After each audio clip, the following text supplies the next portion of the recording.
Hello everyone, मेरा नाम है सोनम कुमारी और मैं आप सभी का स्वागत करती हूँ आज के सेशन में। तो आज आपकी बिहार स्पेशल बहुत ही इम्पोर्टेंट क्लास होने वाला है, जिसमें हम लोग क्या पढ़ने वाले हैं। आपके बिहार का सामान्य परिचय लेने वाले हैं। ठीक है। बिहार का सामान्य परिचय का मतलब क्या हो गया, पूरे बिहार के बारे में जो भी हमारी जानकारियां हो सकती है, हम लोग क्या करेंगे इस लेक्चर में, क्या करेंगे, कवर करेंगे। ठीक है।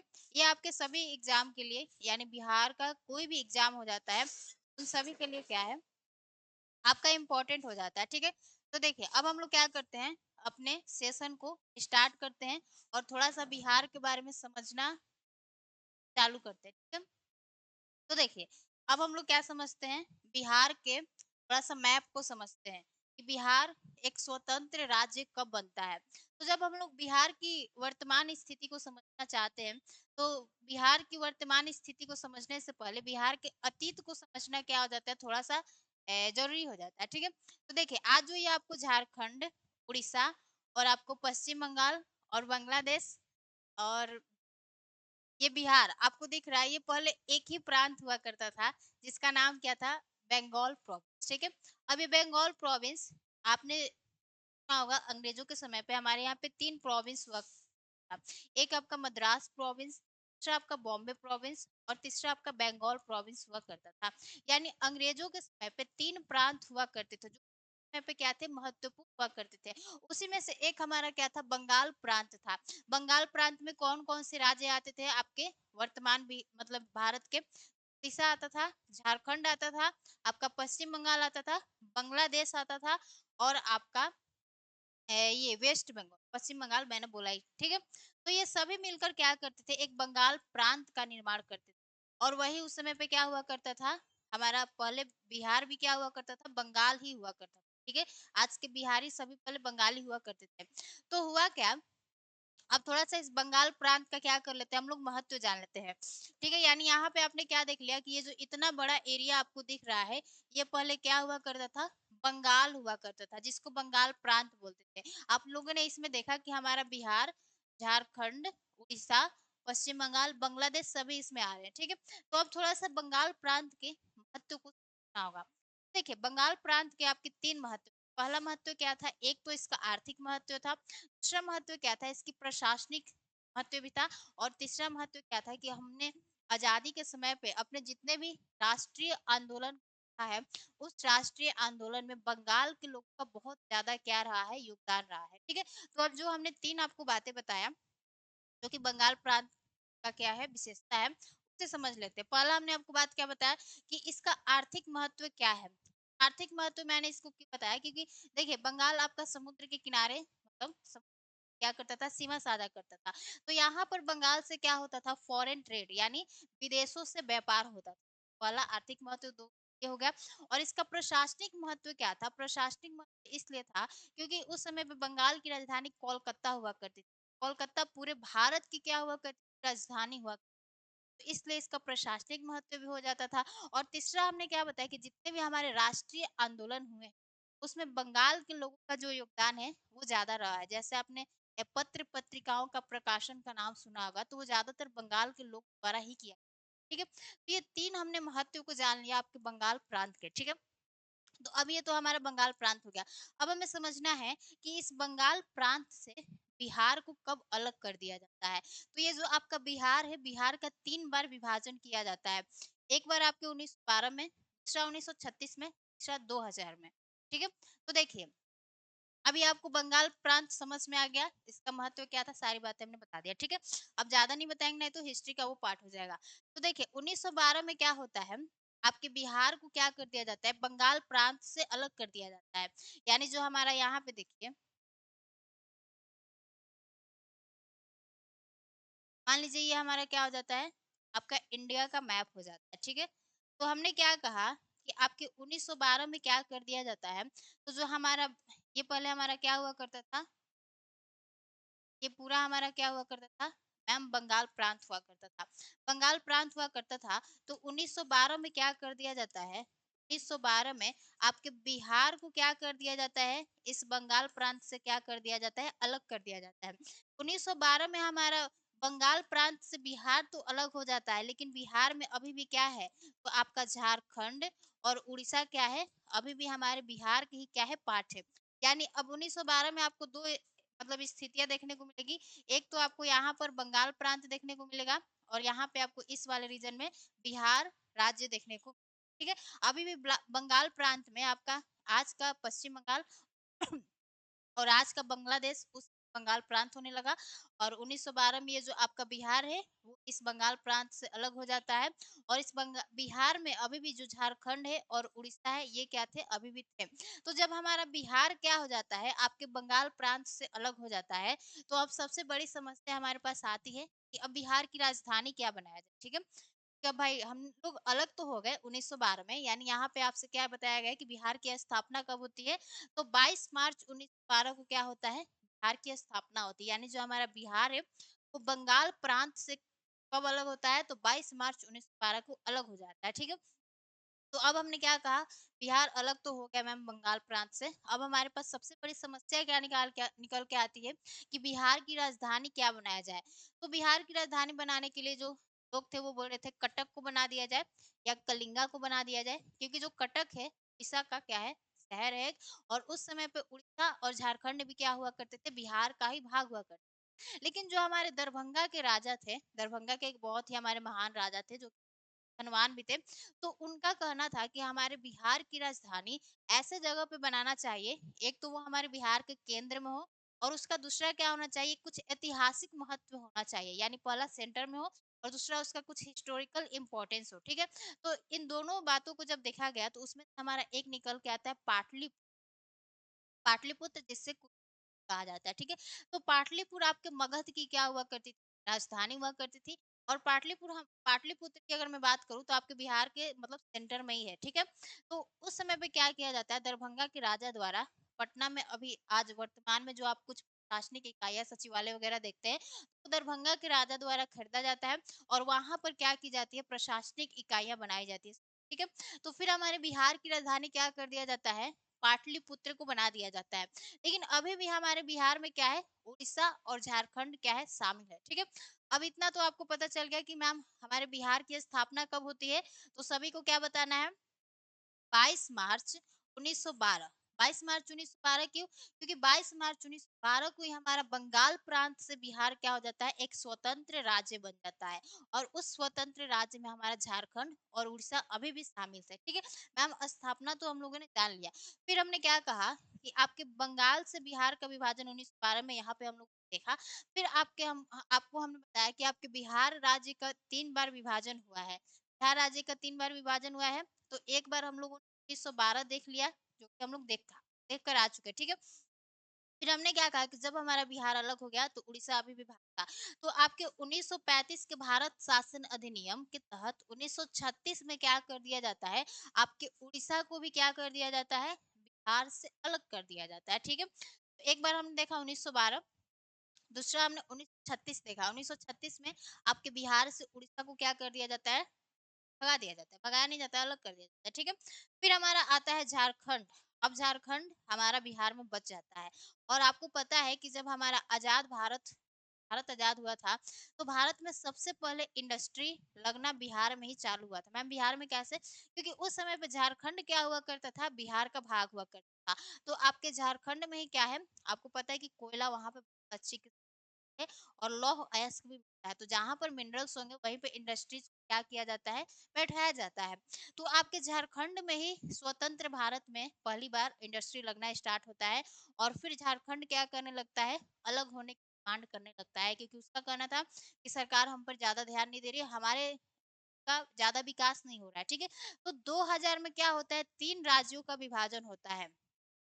एक तो आपका यूपी, और जो आज उत्तराखंड बन गया है, पहले एक ही राज्य यूपी का विभाजन किया गया 2000 में, और 2 राज्य बनाया गया। आज जो आपको मध्य प्रदेश और छत्तीसगढ़ 2 राज्य दिख रहे हैं, पहले एक ही राज्य हुआ करता था, अलग कर दिया गया, ठीक है। और फिर हमारा झारखंड और बिहार जो कि एक ही राज्य हुआ करते थे, इनको 15 नवंबर 2000 को क्या कर दिया गया, अलग कर दिया गया। यानी बिहार से झारखंड कब अलग हो गया, तो मैम 15 नवंबर 2000 को। 15 नवंबर को ही क्यों हुआ, क्योंकि 15 नवंबर को बिरसा मुंडा का क्या हुआ था, तो वो लोग अपने एक प्रसिद्ध व्यक्ति के जन्मदिन पे क्या होते हैं, अपना अलग होने का क्या करते हैं, मान रखते हैं, ठीक है। तो ये क्या हो जाता है, हमने देखा कि आपके बिहार राज्य का 3 बार विभाजन हुआ, 1912 में, 1936 में, 2000 में। जब झारखंड हमारे बिहार से उड़ीसा, सॉरी, जब झारखंड क्या हो रहा था, आपके बिहार से अलग हो रहा था, तो उस समय अटल बिहारी वाजपेयी की क्या थी, सरकार थी। और आपके बिहार में लालू प्रसाद क्या थे, उस समय पे सीएम थे। उनका कहना था कि ये जो झारखंड है ना, बिहार से अलग नहीं होना चाहिए। जानते थे कि जितने हमारे इंडस्ट्रीज है वो आपके झारखंड में ही स्थापित हुए हैं, और जितने भी मिनरल्स है वो तो झारखंड में ही है, और बिहार में केवल क्या बच जाता है, जो बाढ़ वाला प्रदेश है वो बच गया, ठीक है। अभी भी हम लोग बाढ़ की समस्या को झेलते हैं, तो ये झारखंड अलग हो गया। जितना इंडस्ट्री था, मिनरल था, वो सारा झारखंड में चला गया। बिहार में बचा का केवल बाढ़ और वाला मैदान बच गया, ठीक है। तो ये हम लोगों ने देख लिया कि आपके बिहार की वर्तमान स्थिति को हमने समझ लिया। आपको क्या बताया, थोड़ा-सा अतीत को बताया, तो थोड़ा-सा रिवीजन कर लेते हैं, ठीक है। तो हमने क्या बताया कि आज का जो झारखंड, उड़ीसा, पश्चिम बंगाल, बिहार और बांग्लादेश है, वो सब पहले बंगाल प्रांत हुआ करते थे। बंगाल प्रांत हुआ करते थे। अब उस बंगाल प्रांत से हमारा 1912 में क्या होता है, बिहार अलग होता है। उसी को हम लोग क्या कहते हैं, बिहार की स्थापना दिवस भी बोलते हैं, ठीक है। तो बंगाल से बिहार का विभाजन 1912 में हुआ। उड़ीसा प्रांत से बिहार का मतलब उड़ीसा प्रांत से बिहार अलग कब हुआ, आपके 1936 में, ठीक है। झारखंड बिहार से अलग कब हुआ, 15 नवंबर 2000 को। तो हम लोगों ने इस तरह क्या देखा कि आपके बिहार राज्य का 3 बार विभाजन हुआ। तो ये तो हमने क्या देख लिया, थोड़ा-सा इसके जियोग्राफिकल एरिया को देख लिया, ठीक है? यानी इसको वर्तमान स्थिति को समझ लिया। अब हम लोग कहाँ आते हैं, तो बिहार की प्रशासनिक संरचना पे आ जाते हैं, ठीक है? अब यहाँ से आपका थोड़ा-सा इन्फॉर्मेशन वाली क्लास क्या होती है, स्टार्ट होती है, ठीक है? तो देखिए, बिहार की प्रशासनिक संरचना की जब बात करते हैं, तो एकदम एकदम अच्छे से पढ़ते चले जाएँगे। तो देखिए, अब आपके बिहार में मैं अगर प्रमंडल की बात करूँ, प्रमंडल मतलब कमिश्नरी होता है। प्रमंडल का मतलब क्या होता है कि मान लीजिए एक हमारा क्या हो गया, आपका ये हमारा क्या हो गया, बिहार राज्य हो गया, ठीक है। प्रमंडल का मतलब क्या होता है? बिहार में कितने प्रमंडल है? 9 प्रमंडल हैं। बिहार में कितने प्रमंडल हैं? बिहार में आपके बिहार में आपके कितने प्रमंडल है? तो 9 प्रमंडल है। प्रमंडल का मतलब क्या होता है कि हम लोग प्रशासनिक सुविधा के आधार पर क्या करते हैं, किसी राज्य को कई सारे प्रमंडलों में बाँट देते हैं, और एक प्रमंडल में हम लोग क्या करते हैं, कई सारे जिलों को डाल देते हैं। जैसे हमारा पटना प्रमंडल है, तो उसमें हम लोग बिहार के 6 जिलों को रखे हैं, ठीक है? और फिर आपका भागलपुर क्या आ जाता है, प्रमंडल आ जाता है, तो उसमें हम लोग बिहार के 2 रखे हैं। तो हमने क्या कहा कि ये प्रमंडल क्या होता है, तो हम लोग प्रशासनिक सुविधा के लिए राज्यों को कई सारे प्रमंडल में बांट देते हैं, और एक प्रमंडल में हम लोग क्या करते हैं, कई सारे जिलों को रख देते हैं, ठीक है। तो उसी तरह आपके बिहार में कोई पूछता कि कितने सारे प्रमंडल हैं, तो आपके बिहार में 9 प्रमंडल है, ठीक है। कितने प्रमंडल है? 9 प्रमंडल है। यहाँ पे आप लोग नाम देख सकते हैं, पटना प्रमंडल, तिरहुत प्रमंडल, ठीक है, सारण प्रमंडल, दरभंगा प्रमंडल, कोसी प्रमंडल, और सारे आपके प्रमंडल है। देखिए, इस तरह ये क्या हो जाते हैं, हमारे बिहार में 9 तरह के प्रमंडल हो जाते हैं। जो हमारे प्रमंडल होते हैं, उससे हम अलग से सेपरेट क्लास में पढ़ेंगे कि एक प्रमंडल में कौन-कौन जिले आते हैं। मतलब पटना प्रमंडल में कौन-सा जिला आएगा, तिरहुत प्रमंडल में कौन-सा जिला आएगा, सभी प्रशासनिक इकाइयों को पढ़ेंगे, ठीक है? तो यहाँ पे हमारा जनरल इन्फॉर्मेशन है, तो आगे बढ़ते हैं। तो देखिए, अब आपको याद रखना होगा कि मैम पटना में प्रमंडलों की संख्या कितनी है? 9 है, ठीक है? अब अगर जिला की बात करें, तो जिला सभी को पता होगा, पटना में 38, सॉरी, बिहार में 38 जिले हैं। फिर राजधानी की बात करें, तो राजधानी इसकी क्या है, पटना है, जिसका पुराना नाम पाटलिपुत्र और कुसुम हुआ करता था, ठीक है। अगर इसका क्षेत्रफल बताएं कि बिहार का क्षेत्रफल कितना है, तो आपका 94,163 स्क्वायर किलोमीटर है, जो कि हमारे टोटल भारत के क्षेत्रफल का कितना परसेंट है, 0.86% है, ठीक है। इतना समझ में आ गया कि मैम क्षेत्रफल कितना है, 94,163 स्क्वायर किलोमीटर, जो कि हमारे भारत के टोटल क्षेत्रफल का कितना परसेंट भूभाग रखता है, तो 2.86%, ठीक है। फिर हमने क्या कहा कि यह भारत का 13वां सबसे बड़ा राज्य है। ये बात समझ में आ गया, जनरल इन्फॉर्मेशन में बिहार को 9 प्रमंडलों में बाँटा है। फिर इसमें कितने जिले हैं? 38 जिले हैं। राजधानी क्या है? पटना है। क्षेत्रफल कितना है? 94,163 स्क्वायर किलोमीटर, जो कि टोटल लैंड का, यानी हमारे भारत का जो क्षेत्रफल है 32,87,263 स्क्वायर किलोमीटर। तो उसमें से 2.86% क्या करता है? भाग अपने पास रखता है। भारत का 13वां सबसे बड़ा राज्य है, ठीक है? अब आते हैं हम लोग अपने बिहार के जिलों के बारे में क्या करते हैं, थोड़ा-सा जानकारी लेते हैं। बिहार के जिलों के बारे में अगर हम बात करते हैं, तो आपका आता है कुछ-कुछ बात। तो देखिए, ये आप लोग क्या देख सकते हैं मैप में, ये बिहार का जिला है। तो इसको थोड़ा-सा मैं आपको बात बता रही हूँ कि आपको बिहार का जब मैप लेना है, तो 4 लाइन ड्रॉ करना है। एक ऐसे, अब ये लाइन आप ये मत सोचना कि मैम बस ऐसे ही ड्रॉ कर रही है, ठीक है? फिर और आपको एक ऐसे करना है और एक आपको इधर से करना है और एक आपको इधर से करना है। तो ये हमने लाइन क्यों ड्रॉ किया? हमें ये पता करना है कि हमारे बिहार का सबसे उत्तरी जिला कौन है, बिहार का सबसे दक्षिणी जिला कौन-सा है और बिहार का सबसे पश्चिमी जिला कौन-सा है और बिहार का सबसे पूर्वी जिला कौन-सा है, ठीक है? तो यही बात हमें पता करने के लिए हमने क्या किया है, इस लाइन को ड्रॉ किया है, ठीक है? तो अब आप लोग देख सकते हैं कि हमारा बिहार का सबसे उत्तरी जिला कौन है, तो आपके उत्तर में मैंने ये लाइन ड्रॉ किया है। तो कौन-सा जिला हमारे इस लाइन को टच कर रहा है? तो मैम वेस्ट चंपारण, यानी पश्चिमी चंपारण क्या हो जाता है, हमारे बिहार का सबसे उत्तरी जिला हो जाता है। तो आपका कहाँ है भाई? सबसे उत्तरी। हाँ, तो देखिए यहाँ पर है कि आपके बिहार का सबसे उत्तरी जिला कौन-सा है, तो हम लोग क्या याद रखेंगे? पश्चिमी चंपारण। क्या याद रखना है? पश्चिमी चंपारण। यानी हमने एक ऐसे लाइन खींचा, उन्होंने देखा कि इस लाइन को कौन-सा जिला टच कर रहा है, तो पश्चिमी चंपारण मैम क्या कर रहा है, इस लाइन को टच कर रहा है, तो ये हमारा क्या हो जाता है, बिहार का सबसे उत्तरी जिला हो जाता है। तो आपसे कोई पूछेगा कि बिहार का सबसे उत्तरी जिला कौन-सा है? पश्चिमी चंपारण। अब उत्तरी देख लिया, अब दक्षिणी पे आते हैं, ठीक है? तो दक्षिण में भी हमने क्या किया है, एक लाइन को ड्रॉ किया है। तो ये जो लाइन जिस जिले को टच कर रही है, उस जिले का नाम आता है गया। यहाँ पे देख सकते हैं कि ये जो हमारा गया है ना, इस लाइन को क्या कर रहा है, टच कर रहा है, ठीक है? तो हमारे बिहार का सबसे दक्षिणी जिला कौन-सा हो जाएगा? आपका गया हो जाएगा, जिसका नया नाम गया जी हो, ठीक है? तो आपके बिहार का सबसे दक्षिणी जिला कौन-सा हो गया? गया हो गया। अब आते हैं हम लोग पश्चिमी और पूर्वी जिले पर, ठीक है? तो पश्चिम में हमने क्या किया है, यहाँ पे एक लाइन को ड्रॉ किया है।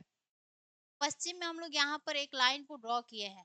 तो ये कौन-सा जिला इस लाइन को टच कर रहा है? तो मैम यहाँ पे हमें कैमूर दिख रहा है, ठीक है? तो आपके बिहार का सबसे पश्चिमी जिला कौन-सा हो जाएगा? तो सबसे पश्चिमी आपका कैमूर हो, कौन-सा हो जाएगा भाई? कैमूर हो जाएगा। कैमूर हो जाएगा हमारे बिहार का सबसे पश्चिमी जिला। अब आते हैं हम लोग अपने पूर्वी जिला पर। तो पूरब में भी हमने क्या किया है, एक लाइन को ड्रॉ किया है और इस लाइन को कौन-सा जिला टच कर रहा है? तो यहाँ पे किशनगंज नाम का एक जिला है, ठीक है? वो क्या कर रहा है, हमारे उस लाइन को टच कर रहा है। तो बिहार का सबसे पूर्वी जिला कौन-सा हो जाएगा? आपका किशनगंज हो जाएगा। किशनगंज हो जाएगा, जो कि आपके नेपाल और पश्चिम बंगाल दोनों से क्या करता है, बॉर्डर शेयर करता है। और आपके बिहार के किशनगंज में क्या होती है, सबसे अधिक वर्षा होती है, ठीक है? तो हम लोगों ने क्या देखा कि हमारे बिहार का सबसे उत्तरी जिला कौन है? मैम पश्चिमी चंपारण। बिहार का सबसे दक्षिणी जिला कौन सा है? गया है। बिहार का सबसे पश्चिमी जिला कौन सा है? कैमूर। और बिहार का सबसे पूर्वी जिला कौन सा है? किशनगंज है, जहाँ पे सर्वाधिक वर्षा होती है, ठीक है? इतना आपको समझ में आ गया? तो जब हम लोग जिलों का थोड़ा-सा परिचय ले लेते हैं, तो अब हम लोग आगे बढ़ते हैं, जिला से आगे बढ़ते हैं। जब जिला से आगे बढ़ते हैं, तो थोड़ा-सा बिहार का विस्तार देखते हैं। बिहार का भाई विस्तार कितना है, यानी उत्तर से दक्षिण इसका विस्तार देखेंगे और पश्चिम से पूर्व इसका विस्तार देखेंगे, ठीक है? तो देखिए, जब हम लोग विस्तार की बात करते हैं, तो उत्तर से दक्षिण में इसकी लंबाई कितनी है? तो 345 किलो है। यानी उत्तर से जब दक्षिण आप यहाँ से आते हैं, मान लीजिए आप कहाँ आते हैं, मधुबनी से आते हैं, गया एकदम ट्रेन पकड़ के आते हैं, तो कितना किलोमीटर चलना पड़ेगा? तो 345 किलोमीटर, ठीक है? अब हम लोग यहाँ पे मान लीजिए कोई हमारा पूर्वी जिला पश्चिमी जिला कैमूर हो गया और आपको पूर्वी जिला किशनगंज में जाना है, तो आपको कितना किलोमीटर जाना पड़ेगा? 483 किलोमीटर, ठीक है? तो आपके उत्तर से दक्षिण लंबाई बिहार की कितनी है? 345 किलोमीटर, इतना समझ में आ गया। और पश्चिम से पूरब की लंबाई कितनी है? तो 483 किलोमीटर। अब यहाँ पे थोड़ा सा आपको एक और बात ध्यान देना है कि समुद्र तल से इसकी औसत ऊंचाई कितनी है, यानी जो हमारा बिहार है वो समुद्र तल से कितना ऊंचा है, तो वो कितना ऊंचा है आपका 173 फीट क्या है, ऊंचा है। बात याद रखना है कि उत्तर से दक्षिण में इसका विस्तार कहाँ, मतलब कितना किलोमीटर है? 345 किलोमीटर। और पश्चिम से पूर्व में इसका विस्तार कितना किलोमीटर है? 483 किलोमीटर। और समुद्र तल से कितना ऊंचा है बिहार? तो 173 फीट, ठीक है। इतना बात हमें समझ में आ गया। तो जब इतना समझ में आ गया, तो अब थोड़ा-सा हम लोग बिहार की कहाँ आ जाते हैं, जलवायु पर आ जाते हैं। कहाँ जा रहा है भाई?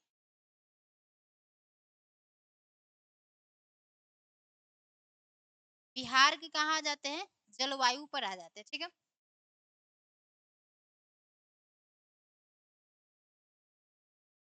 देखिए, जब हम लोग बिहार की जलवायु की बात करते हैं, जलवायु की बात करते हैं, सबसे पहले तो हमें ये समझना होगा कि मैम हमारे भारत की जलवायु कैसी है। तो सबका आंसर आएगा कि मैम भारत की जलवायु कैसी है, मानसूनी जलवायु है। जब भारत की जलवायु मानसूनी है, तो उसी भारत में हमारा एक राज्य बिहार है, तो बिहार की भी जलवायु कैसी होगी, आपकी मानसूनी जलवायु होगी। तो यहाँ पे लिखा है कि राज्य की जलवायु कैसी है भाई, क्लाइमेट ऑफ स्टेट, वो कैसी है, आपकी मानसूनी है, मानसून, ठीक है। क्या समझ में आ गया? अब हमारे बिहार में सामान्य वर्षा कितना होता है, तो 1205 मिलीमीटर क्या होता है, सामान्य वर्षा होता है। फिर आपसे पूछा गया है कि सर्वाधिक वर्षा वाला जिला कौन सा है, किशनगंज है, जो कि हम पीछे बताकर आ चुके हैं। सर्वाधिक वर्षा वाला जिला कौन सा है, तो मैम किशनगंज है। याद रखना है, ठीक है, कि बिहार में सर्वाधिक वर्षा किस जिले में होती है, किशनगंज में, ठीक है। फिर हमने आपसे पूछा कि न्यूनतम वर्षा वाले जिले कौन कौन से हैं, यानी सर्वाधिक वर्षा वाले जिले का नाम हमने देख लिया किशनगंज, लेकिन आपके न्यूनतम वर्षा वाले जिले का भी नाम आपसे पूछा जा सकता है, तो उसे भी देखना है, ठीक है। तो हमारे देखिए, अब न्यूनतम वर्षा वाले जिले का नाम आपको याद रखना बहुत आसान है। ये हमारा क्या हो जाता है, आपका बिहार का क्या हो जाता है, मैप हो जाता है, ठीक है। रफली बना रहे हैं हम। और यहाँ से हमारी गंगा नदी बक्सर से एंटर करके कटिहार में एंड करती है। तो आपके जो न्यूनतम वर्षा वाले जितने भी जिले हैं, वो हमारे गंगा नदी के दक्षिण में क्या हो जाते हैं, मिलेंगे। गंगा नदी के दक्षिण में या बिहार के दक्षिण भाग में बोल सकते हैं, ठीक है। तो न्यूनतम वर्षा वाले जिले में कौन कौन से आ जाते हैं, एक आपका कैमूर आ जाता है, ठीक है, जो कि कैमूर क्या है, बिहार का सबसे पश्चिमी जिला है, ठीक है। तो एक आपका कैमूर आ जाता है, दूसरा आपका रोहतास आ जाता है, तीसरा आपका औरंगाबाद आ जाता है, चौथा आपका गया आ जाता है, ठीक है। तो हमारे बिहार के ये जो दक्षिण वाले जिले हैं, यहाँ पे क्या होती है, थोड़ा सा वर्षा कम होती है। कौन कौन से जिले हैं, कैमूर है, रोहतास है, औरंगाबाद है, गया है। मेरे साथ बोलिए, कैमूर, रोहतास, औरंगाबाद, गया, ठीक है। ये हम लोग जान लिए। अब हम लोग को एक और बात जानना है कि मैम हमारे सबसे गर्म स्थान वाला जिला कौन सा है बिहार में, तो आपका गया हो जाता है। सबसे गर्म स्थान वाला जिला हमारे बिहार का कौन है, गया है। सबसे ठंडा स्थान वाला जिला कौन सा है, तो मैम किशनगंज है। किशनगंज में सर्वाधिक वर्षा होती है, तो वहां पे ठंड भी क्या होगी, ज्यादा होगी। सबसे ठंडा स्थान वाला जिला किशनगंज और सबसे गर्म स्थान वाला जिला आपका गया हो जाता है, ठीक है। तो ये हमने बिहार की जलवायु को देखा। अब बिहार की जनसंख्या की बात करते हैं, ठीक है। बिहार की जनसंख्या, कट गया, 1 मिनट।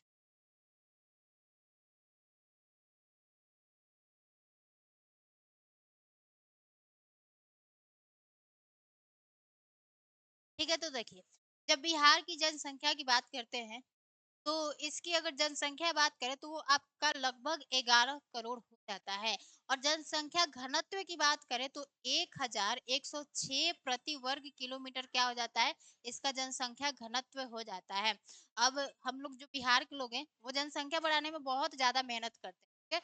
बिहार हो गया और बिहार का ही भाई यूपी हो जाता है, तो यूपी बिहार की जो जनसंख्या है, वो बहुत ज्यादा बढ़ती जा रही है। और हम लोग बहुत ज्यादा मेहनत करें, कुछ में मेहनत करें या ना करें, लेकिन जनसंख्या बढ़ाने में हमारा जो मेहनत है वो जारी है, ठीक है। तो जो बिहार की आपकी जनसंख्या है, वो आपकी लगभग कितनी हो जाती है, 11 करोड़ हो जाती है। और फिर आपका सेंसस हो रहा है, जनगणना हो रहा है। फिर देखिए, जब आपका रिपोर्ट आएगा, तो ये जो 11 करोड़ का आंकड़ा है, वो हमको लगता है कि 22 करोड़, ठीक है। तो देखना है कि बढ़ता है कि घटेगा, तो नहीं बढ़ेगा ही, 15 करोड़ हो सकता है, ठीक है। तो अभी आपके बिहार की जनसंख्या कितनी है, 11 करोड़ है, लगभग 11 करोड़। और जनसंख्या घनत्व कितना है, तो 1106 प्रति वर्ग किलोमीटर क्या है, इसका जनसंख्या घनत्व है। फिर अगर हम लोग बात करें कि बिहार भारत की कुल जनसंख्या का कितना परसेंट, मतलब जो जनसंख्या वो बिहार में निवास करता है, तो आपका 8.60, मतलब 8.60% ऐसे बोला जाता है, ठीक है। भारत की कुल जनसंख्या का कितना परसेंट जनसंख्या आपके बिहार में निवास करता है? तो 8.60%, इसको याद रखना है, ठीक है। और सर्वाधिक जनसंख्या वाला जिला कौन सा है? तो आपका पटना हो जाता है, ठीक है भाई। पटना अम, आपकी बिहार की राजधानी है। तो पटना में तो जनसंख्या ज्यादा होगा ही होगा, क्योंकि बहुत से लोग रोजगार के खोज में वहां जाएंगे। और बहुत सी प्रशासनिक, सभी प्रशासनिक इकाइयां भी आपके पटना में ही है। तो जाहिर सी बात है कि पटना की जनसंख्या क्या होगी, ज्यादा होगी, ठीक है। तो आपके बिहार सर्वाधिक जनसंख्या वाला जिला कौन सा हो जाता है? पटना हो जाता है। न्यूनतम जनसंख्या वाला जिला कौन सा हो जाता है? शेखपुरा हो जाता है, ठीक है। तो ये याद रखना है कि सर्वाधिक जनसंख्या वाला जिला कौन सा है? पटना है। और न्यूनतम जनसंख्या वाला जिला कौन सा हो जाता है? हमारा शेखपुरा हो जाता है। तो ये बात आप लोगों को थोड़ा सा ध्यान में रखना होगा, ठीक है। अब हम लोग आते हैं अपने बिहार राज्य की प्रमुख भाषाएं और बोलियां। यहाँ पे दो बातें लिखी गई है। एक तो आपका लिखा गया है भाषा, और दूसरा क्या लिखा गया है? बोली। भाषा का मतलब क्या होता है भाई? देखो, भाषा का मतलब होता है जो हमारा ऑफिशियल लैंग्वेज होता है, जिसमें हमारे जो सरकारी काम काज है वो होते हैं, ठीक है। और बोलियां क्या हो सकती है? बोली तो कितने भी प्रकार की हो सकती है, ठीक है। तो आपके बिहार राज्य की प्रमुख अगर भाषा एवं बोली की बात करें, तो जो हमारी भाषाएं होती है, यानी जो हमारा लैंग्वेज है, वो क्या है? हिंदी है। और एक आपका उर्दू है। और तीसरा क्या है? मैथिली है। मैथिली। मैथिली को 8वीं अनुसूची में हमने क्या किया है? आपका भाषा का एक दर्जा भी दे 8वीं अनुसूची में इसको रख दिया गया है, ठीक है। तो ये आपको थोड़ा सा ध्यान रखना होगा कि मैथिली को आप लोग हल्के में मत लीजिएगा। मैथिली को हमारे संविधान के 8वीं अनुसूची में रखा गया है, ठीक है। तो ये हमारा इंपॉर्टेंट हो जाता है। तो आपकी भाषा कौन कौन सी हो जाती है बिहार की? हिंदी हो जाती है, उर्दू हो जाती है, मैथिली हो जाती है, ठीक है। अब यहाँ पे देखिए, इस वाले रीजन में क्या बोला जाता है? आपका मैथिली भाषा बोला जाता है। ये जो आपको दिख रहा है रीजन, और यहाँ पे इस वाले भाग में हम लोग क्या बोलते हैं? तो मैथिली बोलते हैं, ठीक है। अब आता है आपका बोली। बोली मतलब आपके बिहार में दो ही बोलियां क्या है, थोड़ा फेमस है। एक आपका हो जाता है भोजपुरी, ठीक है। एक क्या हो जाता है? आपका भोजपुरी हो जाता है। और दूसरा क्या हो जाता है? मगही, ठीक है। एक बोली आपकी भोजपुरी हो जाती है, और दूसरी बोली आपकी मगही हो जाती है। तो हमने क्या देखा कि जो भाषा है हमारे बिहार की, यानी जो लैंग्वेज है, वो तीन है: हिंदी, उर्दू, मैथिली। और जो बोलियां है, बोलिए आपकी दो तरह की, एक तो आपका भोजपुरी है, दूसरा आपका मगही है, ठीक है। तो ये आपके मैप में दिया है कि कौन कौन से रीजन में आपका मैथिली बोला जाता है, और कौन से रीजन में आपका मगही बोला जाता है, और कौन से रीजन में आपका भोजपुरी बोला जाता है। तो देखिए, यहाँ पे तो हमने क्या कहा कि आपके इस वाले रीजन में मैथिली बोला जाता है, और थोड़ा सा इस वाले रीजन में आपका बज्जिका नाम का एक बोली है, मतलब रीजनल लैंग्वेज लैंग्वेज नहीं, बोली है, उसको बोला जाता है, ठीक है। और फिर ये जो ये वाला येलो वाला जो पार्ट आपको दिख रहा है ना, इसमें क्या बोला जाता है? भोजपुरी बोला जाता है, ठीक है। भोजपुरी बोला जाता है। और ये जो नीचे वाला हमारा आपका औरंगाबाद हो जाता है, गया हो जाता है, मतलब इधर के जिलों में क्या बोला जाता है? मगही बोला जाता है। तो ये बात आपको थोड़ा सा मैप पे देखना होगा कि हमारे बिहार के किस भाग में आपका मगही बोला जाता है, किस भाग में मैथिली बोला जाता है, किस भाग में भोजपुरी बोला जाता है, ठीक है। तो ये हमने आपके बिहार की भाषा एवं बोली को देख लिया। अब आते हैं हम लोग अपने बिहार राज्य के पड़ोसी राज्यों पे, कि हमारा जो बिहार है वो कितने राज्यों से सीमा साझा करता है, और क्या किसी बिहार अंतर्राष्ट्रीय देशों से भी सीमा साझा करता है। तो देखिए, जब हम लोग राज्यों की बात करते हैं, तो जो हमारा बिहार है वह आपके 3 राज्यों से सीमा साझा करता है, और एक आपका अंतर्राष्ट्रीय सीमा साझा करता है। तो ये हमारा हो जाता है बिहार का मैप, ठीक है। बिहार ऊपर में यानी नॉर्थ में नेपाल से बॉर्डर शेयर करता है, जो कि इसका इंटरनेशनल बाउंड्री हो जाता है, ठीक है। तो यह नेपाल से बिहार के हमारे 7 जिले क्या करते हैं? बॉर्डर शेयर करते हैं। आपका पश्चिमी चंपारण हो जाता है, पूर्वी चंपारण हो जाता है, सीतामढ़ी हो जाता है, मधुबनी हो जाता है, सुपौल हो जाता है, अररिया हो जाता है, किशनगंज हो जाता है, ठीक है। 1 2 3 4 5 6 7, तो ये 7 जिले हमारे क्या करते हैं? बिहार के ऐसे जिले हैं जो कि आपके नेपाल से क्या करते हैं? बॉर्डर शेयर करते हैं। पश्चिमी चंपारण, पूर्वी चंपारण, सीतामढ़ी, मधुबनी, सुपौल, अररिया, किशनगंज, ठीक है। तो ये आपके 7 जिले ऐसे हो गए जो कि बिहार के हैं, नेपाल से बॉर्डर शेयर करते हैं, ठीक है। अब जो हमारा बिहार है, इधर आपके पूर्व में आपके वेस्ट बंगाल से क्या करता है? सीमा साझा करता है। तो आपसे पूछा जाएगा कि बिहार के कितने राज्य आपके पश्चिम बंगाल से सीमा साझा करते हैं? तो आपका हो जाता है 3: किशनगंज, अररिया, कटिहार। ये 3 ऐसे राज्य हैं जो कि क्या करते हैं, आपके पश्चिम बंगाल से क्या करते हैं, सीमा साझा करते हैं। अब इधर आ जाता है हमारा झारखंड, नीचे झारखंड आ जाता है। तो झारखंड के जो हमारे बिहार के 8 जिले क्या करते हैं, सीमा साझा करते हैं। इधर आपके कैमूर से ही स्टार्ट हो जाता है और बांका तक क्या होता है, जाके खत्म होता है, ठीक है। तो झारखंड ये आपके बिहार से बॉर्डर शेयर करता है और 8 राज्य क्या करते हैं, बिहार के, सॉरी 8 जिले बिहार के से सीमा साझा करते हैं, ठीक है। फिर आता है आपका उत्तर प्रदेश। तो ये जो आपका उत्तर प्रदेश है, ये भी क्या करता है, आपके बिहार से सीमा साझा करता है। तो अब सवाल आता है कि हमारे बिहार के कितने जिले उत्तर प्रदेश से सीमा साझा करते हैं। तो बिहार के 8 जिले क्या करते हैं, आपके उत्तर प्रदेश से सीमा साझा करते हैं। तो झारखंड के भी 8, उत्तर प्रदेश के भी 8, मतलब ये बिहार के जिले हैं 8-8, ठीक है। और आपके बिहार के 7 जिले नेपाल से और बिहार के 3 जिले पश्चिम बंगाल से सीमा साझा करते हैं, ठीक है। तो ये हमने क्या देख लिया, आपके बिहार राज्य के पड़ोसी राज्यों के बारे में थोड़ा सा जानकारी ले लिया। अब हम लोग आते हैं आपके बिहार के प्रतीक के बारे में। देखिए, ये जो आपका टॉपिक है ना, ये बहुत आसान है। मतलब आसान नहीं है, अगर आप लोग बीपीएससी एग्जाम का तैयारी करते हैं और आपको ये नहीं पता है तो बहुत बड़ी बात हो जाती है। और अगर पता है तो बहुत अच्छी बात है और नहीं पता होने पे बवाल ही हो जाएगा, ठीक है। तो देखिए, बिहार की अगर राजकीय पशु की बात करें तो राजकीय पशु क्या हो जाती है, आपकी बैल हो जाती है, ठीक है। बैल, बैल जो कि खेतों में क्या करते हैं, काम करते हैं। तो इसीलिए राजकीय पशु क्या रख दिया गया है, हमारे बिहार का बैल रख दिया, ठीक है। बैल आप लोगों ने देखा होगा, है ना। राजकीय पक्षी क्या होती है, तो हमारी गौरैया होती है, गौरैया, ठीक है। आपका राजकीय वृक्ष क्या होता है, पीपल होता है। महात्मा बुद्ध ज्ञान की प्राप्ति कहाँ से मिली थी, तो आप कहाँ मिली थी, तो पीपल वृक्ष के नीचे ही मिला था, ठीक है। फिर जो हमारा राजकीय फूल हो जाता है वो आपका क्या हो जाता है, गेंदा हो जाता है, ठीक है। तो राजकीय वृक्ष, सॉरी, राजकीय पशु बैल, राजकीय पक्षी गौरैया, राजकीय वृक्ष पीपल, जहाँ पे महात्मा बुद्ध को ज्ञान की प्राप्ति मिली थी। फिर आपका राजकीय फूल क्या हो जाता है, गेंदा हो जाता है, ठीक है। इतना बात समझ में आ गया। अब हम लोग आते हैं आपके बिहार की कुछ प्रमुख जनजातियों पे। अब आपके बिहार में कुछ ज़्यादा जनजातियाँ तो पाई नहीं जाती, क्योंकि जब से झारखंड अलग हो गया है, सारी जो जनजाति समुदाय हैं वो हमारे झारखंड में चली गई है, ठीक है। लेकिन कुछ हमारे बिहार के साउथ वाले रीजन में, जो कि आपके झारखंड से बॉर्डर शेयर करता है, वहाँ पे जनजातियाँ पाई जाती है। तो एक आपकी जनजाति संथाल है, जो कि आपके झारखंड और बिहार दोनों राज्यों में पाई जाती है। एक दूसरी आपकी उराव हो जाती है, तीसरी मुंडा हो जाती है, मुंडा जनजाति, चौथी आपकी खरवार हो जाती है, पांचवी आपकी भूमि हो जाती है, ठीक है। तो इसमें से आपको संथाल और मुंडा को थोड़ा सा याद रखना है, और जो आपकी भूमिज है और खरवार है, ठीक है। मतलब चारों को याद ही रखेंगे। ये क्या हो जाती है, आपकी बिहार की प्रमुख जनजातियां हो जाती है। अब हमें पढ़ना है बिहार की प्रमुख नदियों के बारे में, ठीक है? जनरल इंफॉर्मेशन लेंगे, बिहार की प्रमुख नदियों का हमने एक अलग से वीडियो बना रखा है, ठीक है।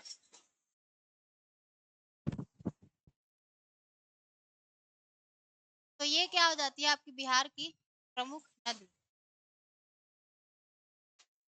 प्रमुख नदी। तो जो हमारी गंगा नदी है वो क्या करती है, आपके बिहार को दो भागों में बांटती है। यानी बिहार की प्रमुख नदी कौन सी हो जाती है, गंगा हो जाती है, जो कि आपके बिहार को दो भागों में, उत्तर बिहार दक्षिण बिहार में बांटती है। अब ये गंगा नदी आपके बिहार के बक्सर में प्रवेश करती है और कटिहार में क्या कर जाती है, एंड कर जाती है, ठीक है। अब गंगा की आपकी प्रमुख सहायक नदियां भी होंगी, जो कि उत्तर से आके मिलेंगी, और कुछ इसकी सहायक नदियां जो कि आपके दक्षिण से जाके मिलेंगी, ठीक है। तो देखिए, ये जो उत्तर से आके हमारी गंगा नदी में आके मिल रही है, इसका नाम है घाघरा, घाघरा, ठीक है। इसका नाम है गंडक, इसका नाम है बूढ़ी गंडक, ठीक है, बूढ़ी गंडक। और इसका क्या नाम है, बागमती। और इसका नाम है कोसी रिवर, कोसी। और कोसी की सहायक नदी हमारी कमला हो जाती है। और यहाँ पर आपकी आ जाती है रिवर महानंदा, ठीक है। तो ये हमारी उत्तर बिहार की नदियां हो जाती है, कौन कौन सी, गंडक, घाघरा, बूढ़ी गंडक, बागमती, कोसी, कमला, महानंदा, ठीक है। इसको डिटेल में पढ़ लेंगे, टेंशन नहीं लेने का। फिर नीचे से हमारी जाती है करमनासा रिवर, जो कि बिहार की सबसे अपवित्र नदी मानी जाती है। फिर यहाँ पे ये हमारी सोन नदी हो जाती है, जो कि हमारे अमरकंटक की पहाड़ी से निकलती है, ठीक है। फिर यहाँ पे हमारी ये पुनपुन रिवर हो जाती है, जो कि आपके हजारीबाग के पठार से निकलती है। फिर यहाँ पे आपकी फाल्गु रिवर हो जाती है, ये भी आपके हजारीबाग के पठार से निकलती है। फिर यहाँ पे आपकी क्यूल रिवर हो जाती है, और यहाँ पे आपकी अजय रिवर हो जाती है। तो ये क्या हो जाती है, आपके उत्तर बिहार की कुछ नदियां हो गई। और आपके दक्षिण बिहार की कुछ महत्वपूर्ण नदियाँ हो जाती है। तो ये नदियों का हो जाता है खेला, ठीक है? अब आते हैं हमारे बिहार के प्रमुख रामसर साइट पर, ठीक है?